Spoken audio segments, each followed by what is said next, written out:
Tupi people. The Tupi or Tupinamba culture is an Indian culture native to what is now present-day Brazil. The Tupi were the largest of the native Indian tribes found in Brazil and made major influences on Brazilian culture and language. Each of the tribes were made up of several villages with approximately 6 to 8 houses per village. These houses were very large and long and could house up to 30 families each. The families all had designated area within the house where they would congregate. These people were semi-nomadic, moving their entire village about once every 5 years. At the time that the Europeans arrived, there were over 250 tribes of Tupi. There were two main groups of Tupi tribes. There were the hunting and gathering tribes and the more prevalent tropical forest farmers. By 1950, there were only 143 tribes and less than 100,000 Indians left in Brazil. Today, Tupi can be found in remote, isolated areas in Brazil and are not a prevalent culture alone. One of the things for which the Tupi people are best known is their language. Many of the words still used in Brazil today are Tupi in origin. Tupi does not exist on its own as a language, it is instead a dialect of language spoken in Brazil. Tupi language was spoken by many tribes in Brazil, and when the Portuguese and French came to Brazil, they also learned to speak the language. Many of the geographic names in Brazil are of Tupi origin. Tupi religion was not as organized as the Western world's concept of religion. They did have gods that they worshipped mainly through sacrifice.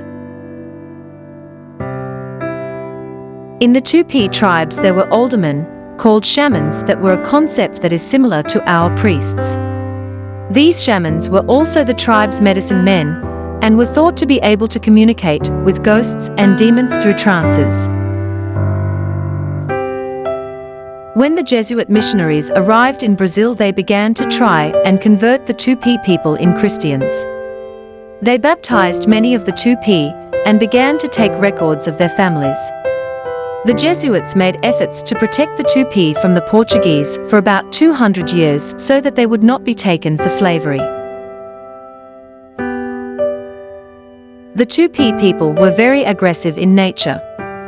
They were often engaged in intertribal wars against other Tupi. When the Europeans came over, the Tupi shifted their focus from one another to defending their homelands. This does not mean that Tupi were always fighting together.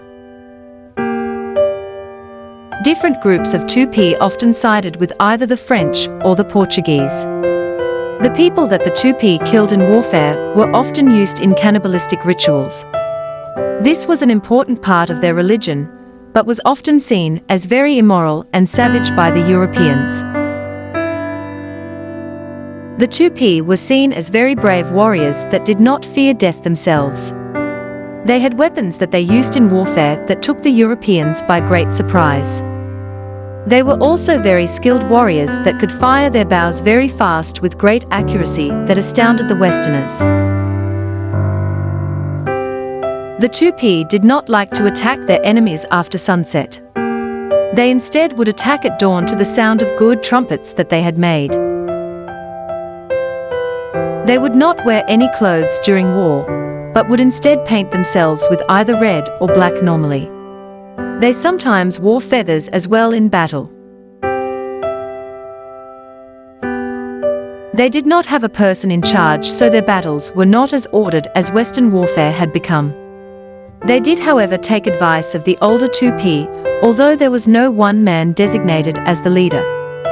They were known for displaying the results of their efforts in war by either getting piercings or scars to represent the number of enemies that they had killed. There were often necklaces made out of the teeth of their victims as well.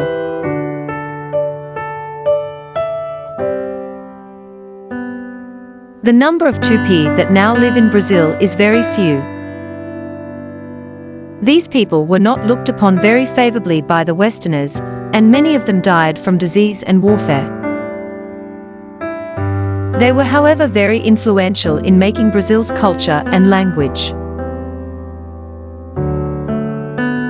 For more about indigenous people around the world, please visit to our channel. Thank you for watching. Please don't forget to subscribe.